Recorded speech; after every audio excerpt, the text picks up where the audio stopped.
Dobleng hamon ang kinakaharap ngayon ng mga mangingisda sa Cardona sa Rizal.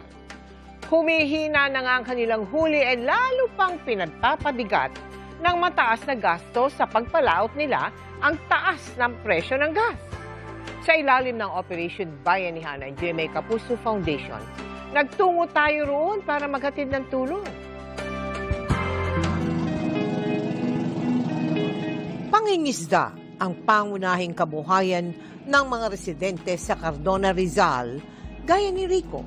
Pero simula raw noong Oktubre ng nakaraang taon, unti-unting humina ang kanilang huli at pumayat rin umano ang mga isda.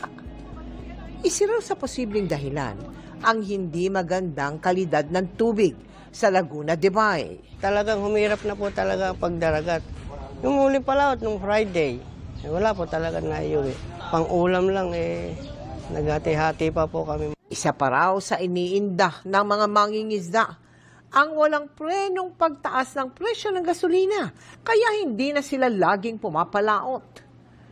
Kung dati umaabot sa 600 piso ang kita nila kada araw, ngayon, swerte na raw kung makapag-uwi pa sila ng 200 piso. Wala namang nahuli. Lugi po pag nasilat sa pagdaragat, ang pinakagastos po sa isang palaot, 1,000 po . Siguro mga nasa 1 to ganon. Makakahuli minsan nasa 1,000 lang ang halaga. 3 pa yung maghahati-hati nun. Minsan wala na po na iuwi sa pamilya. Dahil sa mga problema ang kinakaharap ng mga mangingisda sa Cardona, nagtungo roon ang GMA Kapuso Foundation para sa ating Operation Bayanihan para maghatid ng tulong. 1,600 individual ang nabigyan natin ng food packs. Pagkalaking tulong po yun sa amin. Maraming salamat po sa GMA. Salamat, Kapuso!